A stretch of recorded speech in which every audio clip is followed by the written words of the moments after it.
Dove Clifford dan Naomi Johnson. Selamat mendengarkan. Hari kedua sebagai mahasiswa. Satu unit mobil sport Lamborghini Gallardo tampak memasuki gerbang kampus dan langsung berhenti di area parkir. Beberapa mahasiswa tampak melototkan matanya melihat ke arah mobil berwarna orange tersebut. Terlebih lagi mahasiswa mereka bermimpi memiliki seorang pemuda yang menjadi pacar mereka dengan memiliki mobil yang mewah dan trendy seperti itu. Maka, sudah pasti mereka akan pamer ke sana dan ke sini. Bagi sebagian pemuda yang memang berasal dari kalangan menengah ke bawah, mereka hanya mampu menelan ludah melihat mobil tersebut. Bagi mereka, jangankan membeli mobil tersebut, buat membeli sebelah bannya pun mereka tidak mampu. Andai pun mampu, lebih baik uangnya dibuat untuk biaya kuliah. Lagian, siapa pula yang kurang kerjaan? Hanya membeli selah ban mobil Lamborghini doang, tanpa ada kegunaannya. Iseng banget tuh orang. Dari dalam mobil, keluarlah seorang pemuda yang bisa dikatakan berwajah tampan. Hanya saja, dari sorot mata dan gayanya terpancar keangkuhan dan yang berlebihan, dan tampak sangat mendominasi. Pemuda yang berusia sekitar 20-an yang mengenakan kemeja putih slim fit dengan kedua lengannya digulung rapi itu pun setengah berlari, mengitari mobil tersebut kemudian membukakan pintu di bagian penumpang. Sekali lagi para mahasiswa melotot melihat ke seorang gadis berambut panjang sebahu dengan mengenakan pakaian putih telur dipadu dengan rok yang tidak terlalu panjang, berwarna hitam, keluar dari dalam mobil.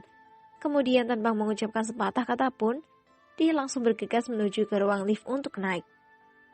Beberapa mahasiswa melotot melihat bodi semlehoi gadis itu. Kaki jenjang dengan bentuk yang indah dan putih mulus, yang nyaris tanpa noda. Bentuk tubuh yang sempurna, tidak terlalu gemuk tapi juga tidak terlalu kurus. Leher jenjang dan memiliki dua mata kebiru-biruan seakan menambah pesona sang gadis, yang dari cara-caranya tampak seperti tidak bahagia. Namun, walaupun wajah gadis itu tampak sangat kecut, tapi itu tidak dapat menandingi kemanisan wajahnya. Mungkin waktu kecil gadis itu dulu direndam oleh orang tuanya di dalam air gula. 7 hari 7 malam. Beberapa mahasiswa entah karena terlalu kagum atau terlalu mesum, sampai lupa membedakan mana mulut dan mana lubang hidung. Tanpa sadar mereka memasukkan pipet minuman mereka ke salah satu lubang hidungnya.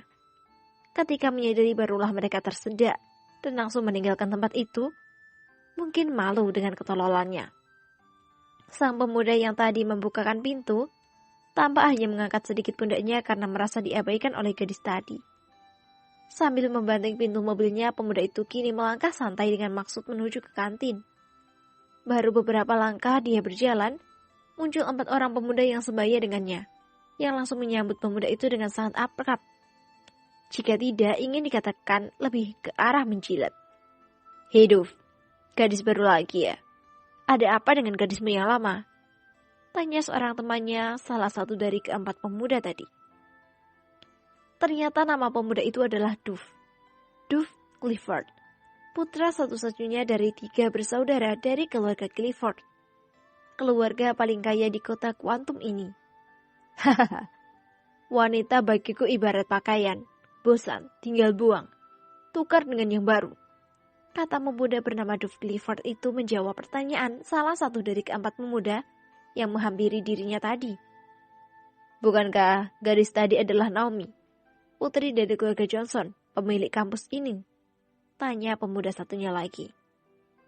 Ya, jawab Dove Clifford singkat. Lalu, mengapa dia bersama denganmu? Bukankah kau bersama dengan Melissa? Itu dia masalahnya. Orang tuanya dan orang tuaku terlibat bisnis bersama. Mereka ingin mendirikan bisnis di bidang pendidikan, kesehatan, dan sains.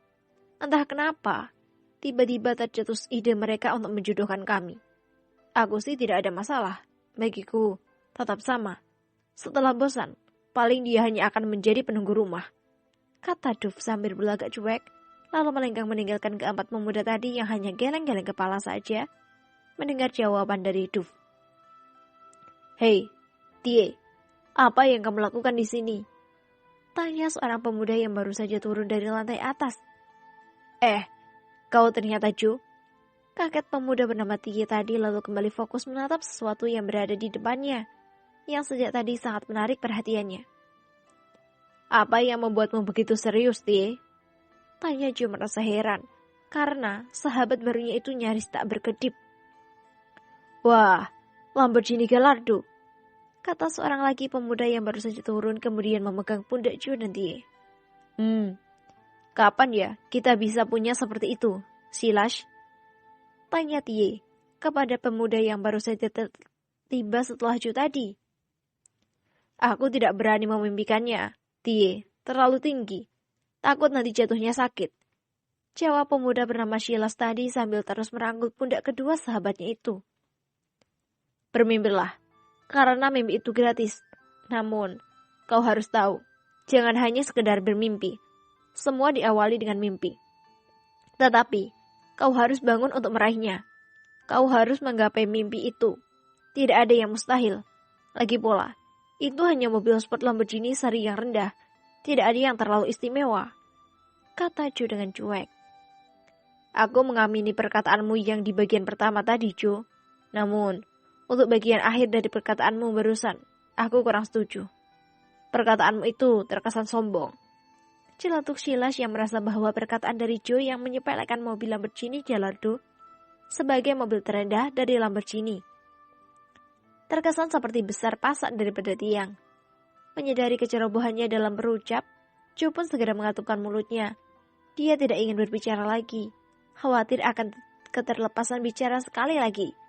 Jika itu terjadi, maka terbongkarlah kedoknya sebagai tuan muda dari keluarga William. Aku lapar, Tie. Apakah kau sudah kenyang hanya melihat mobil itu? Tanya Silas. Mendengar ini, Tie segera meraba perutnya dan berkata, Hehehe, aku juga lapar. Jawab pemuda itu dengan cengesan. Aku pikir hanya dengan melihat mobil sport itu kau menjadi kenyang, kata Silas mencibir. Kau tidak tahu saja, bukan hanya mobil itu yang membuatku lupa daratan. Akan tetapi, seorang gadis yang keluar dari mobil itu tadi, sungguh sangat cantik sekali. Bagaikan seorang bidadari yang turun dari helikopter, kata Tie yang sukses membuat Jo dan Silas saling pandang. Kau kenal gadis itu, Tie? Tanya Silas lagi. Kenal, aku kan orang sini. Uang asli Quantum City ini. Gadis itu bernama Naomi Johnson. Putri dari keluarga terpandang di kota ini. Konon katanya, kampus ini dibangun oleh orang tua Naomi ini. Jawab Tie. Berarti Clubs University ini adalah milik keluarga Johnson. Tanya Jo. Kemungkinan terbesarnya adalah begitu. Sudahlah. Ayo kita makan dulu. 30 menit lagi kita akan ada kelas. Jika perut lapar, mana bisa belajar dengan tenang. Harus kenyang, baru tenang. Kemudian senang dan timbullah sayang. Kata Jo sesuka hatinya. Kau mau mentraktir kami, Jo? Tanya Silas. Boleh, ayolah. Biar aku yang mentraktir kalian, bila perlu. Jangankan nasi goreng. Nasi kosong pun aku sanggup memberikan kepada kalian. Kata Jo sambil menoleh hidungnya. Nasi kosong. Cibir kedua pemuda itu.